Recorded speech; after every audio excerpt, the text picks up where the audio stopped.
Hi, I'm Sean Stewart. I'm Kenneth Weezy. We got the Maori of New Zealand. Here is the Maori location and travel pattern. On the bottom right, you can see where they came from before they got to New Zealand. And on the bottom left is where their populations are in density. Environment: the Maori range all throughout New Zealand. New Zealand's climate: tropical, mountainous, glacial, and rainforest with upland grasslands.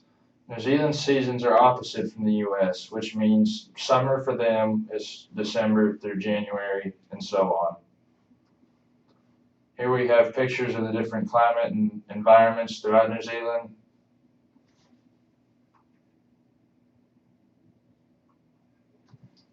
Their population, British navigator James Cook in 1769, his suggestion was of only 100,000 Maori is the most realistic number.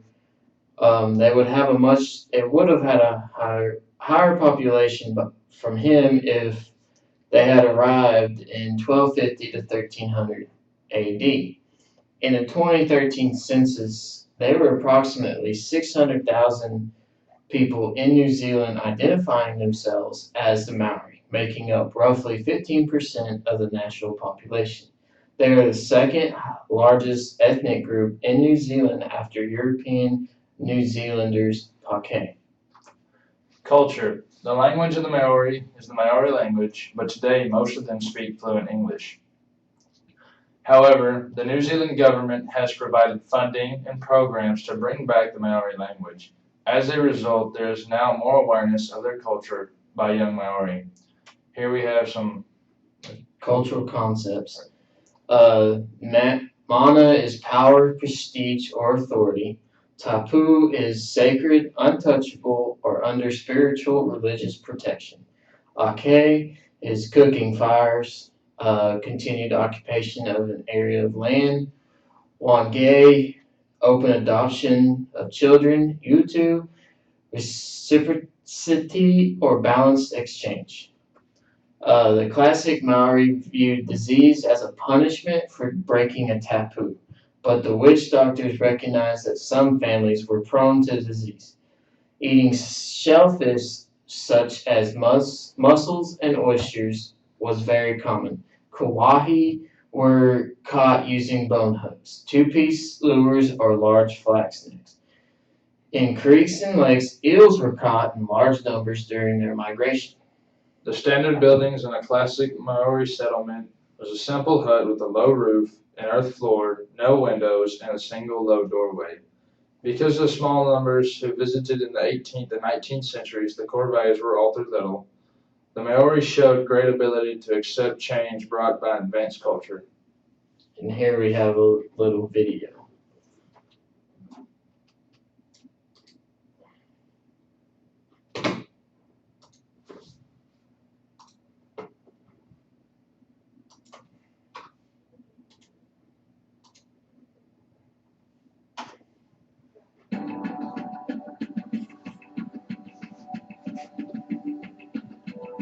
New Zealand's indigenous Maori culture and customs have for years captivated the interest of the international traveller. It's the foundation of New Zealand's tourism industry, and now more than ever before, tourists are coming to New Zealand to experience something truly unique. Historically, the type of Maori cultural experience has been one where the visitor would sit back and watch without participating. These days, a large number of tourism activities now incorporate some aspect of the Maori culture, whether it's learning about stories and traditions or just being involved in a prayer or karakia.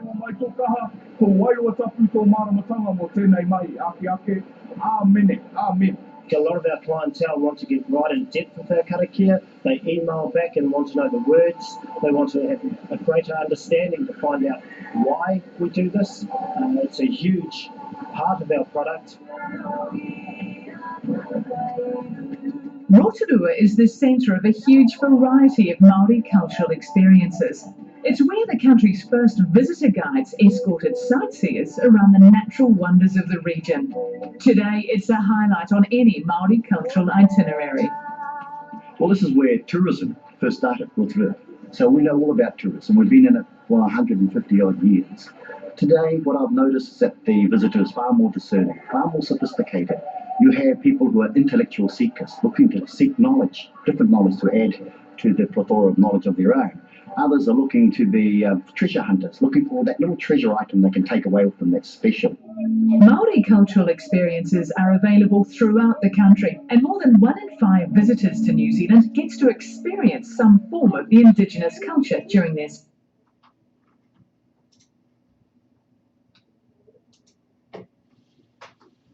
Geopolitics. From 1840s to the 1890s, they fought bitter wars with white settlers and lost nearly half the territory of the country. In recent years, they have created political movements to regain some of their lost land, protect their native language and culture, and improve their economic conditions. Their economy, the Maori economy and asset base has grown significantly over the last 100 years. As such, Maori and iwi increasingly contribute and play a key role in New Zealand's economy. Maori contribution to the New Zealand economy is multifaceted and includes the primary sector, natural resources, small and medium enterprises, and tourism. In 2001, the asset base of the Maori economy was established to be worth $9.4 billion, and now we estimate it's worth at least $36.9 billion. Conclusion. The Maori are important in today's society because they have influence in many other cultures.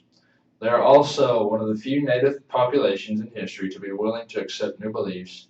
If things continue to become better on a global scale, the Maori should be able to do well. The haka that they created is now becoming more and more popular every year with today's society. In the top left, you see New Zealand's All Blacks performing the haka before a rugby match. On the right, we have a traditional Maori dance. On the left is their canoe floating through the water. On the bottom right, the Maori people of New Zealand, greeting of touching foreheads and noses together, allowing one to share the same breath, is called the hangi. It is a way of seeing each other on a soul level, seeing each other as equal.